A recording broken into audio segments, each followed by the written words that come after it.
ओम काली। सभी हिंदू धर्म प्रेमी भाइयों बहनों को मेरा हृदयपूर्वक ओम काली। गांधी के मामले में अपशब्द बोलने के लिए मुझ पर FIR दर्ज हुई। मुझे उसका कोई पश्चाताप नहीं है। गांधी ने किया क्या है हिंदुओं के लिए? विश्वासघात किया है देश का।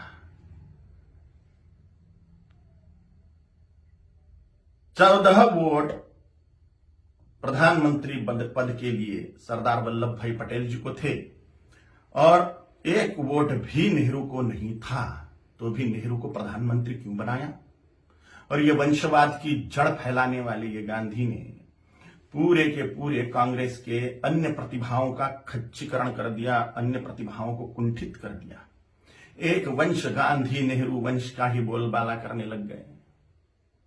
सरदार वल्लभ भाई पटेल के हाथ में अगर तब प्रधानमंत्री पद गया होता था तो भारत अभी सोने की चिड़िया बनता था, भारत अभी जगतगुरु होता था, भारत अभी चक्रवर्ती सम्राट होता था, अमेरिका से भी बड़ी पावर भारत बन जाता था। यह महान विश्वासघात भारत की जनता के साथ में गांधी ने किया, इसलिए मेरे हृदय में तिरस्कार है गांधी के प्रति।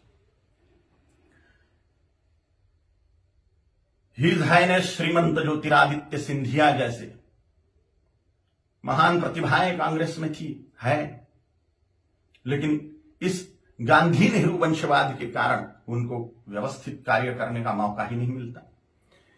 इस वंशवाद के जनक गांधी हैं, इसलिए गांधी नेहरू खानदान के वंशवाद के जनक हैं, राष्ट्र के जनक नहीं, इसलिए राष्ट्रपिता नहीं है। मैं नहीं मानता, कोई माने उनकी इच्छा। दे दी हमें आजादी, बिना खड़क बिना ढाल, साबरमती के संत तूने कर दिया कमाल। ये गाना लिखने वाले को 100 जूते मारने चाहिए। भगत सिंह, सुखदेव, राजगुरु, चंद्रशेखर आजाद, सुभाष चंद्र बोस, इन लोगों ने जो त्याग बलिदान किए, फांसी पर लटक गए ये लोग, इन्होंने कुछ नहीं किया देश की आजादी के लिए, ऐसा इनका बोलना है ये गाना रचने वाले का। इतने सारे महान क्रांतिकारी, स्वतंत्रता सेनानी जिनको फांसी दी गई, उसमें 80% सिख लोग हैं,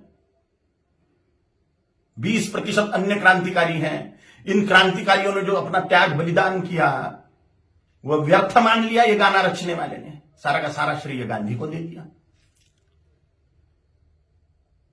एक लाठी खाई गांधी ने कभी? ये फांसी के फंदे पर झूल गए ये नौजवान, लेकिन इनको कोई श्रेय नहीं।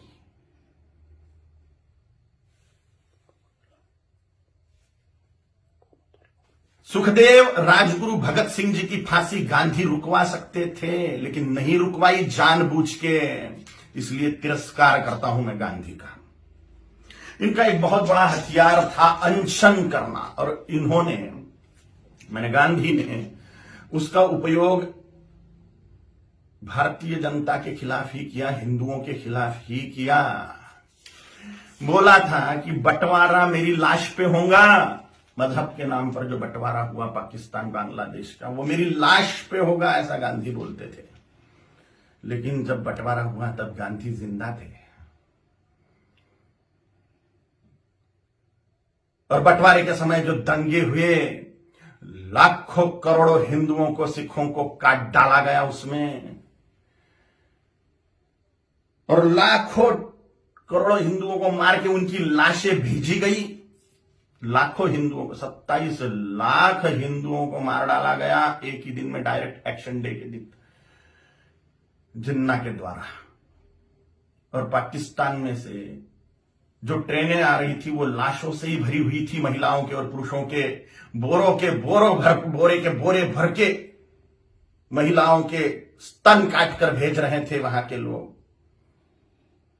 सामूहिक बलात्कार करी हुई महिलाएं, उनकी लाशें, उनके स्तन बोरों में भर के। और यहां गांधी अनशन कर रहे थे कि 55 करोड़ रुपए दो पाकिस्तान को। जब सिख लोगों ने दंगे से पीड़ित होकर कड़कड़ाती ठंड में मस्जिदों का आश्रय लिया, तो उसके लिए अनशन पे बैठ गए गांधी कि इनको मस्जिदों से बाहर निकालो, मुसलमानों को मस्जिदें सौंप दो।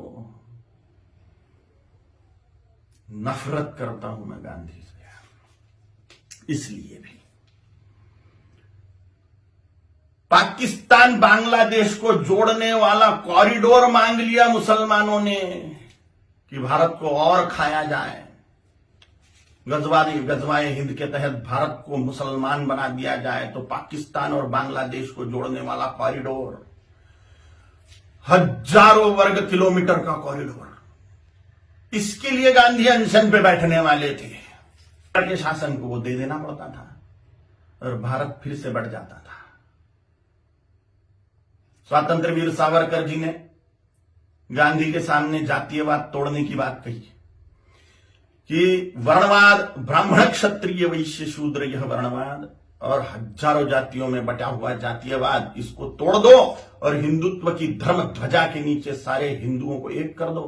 तो गांधी ने इसके लिए ये बात नहीं मानी। ये मांग पूरी करने के लिए अनशन पे नहीं बैठे। उन्होंने कहा जैसा है वैसा रहने दो। डॉक्टर बाबा साहेब आंबेडकर जी ने बोला था कि संस्कृत को राष्ट्रभाषा करो, देश की भाषा संस्कृत होनी चाहिए।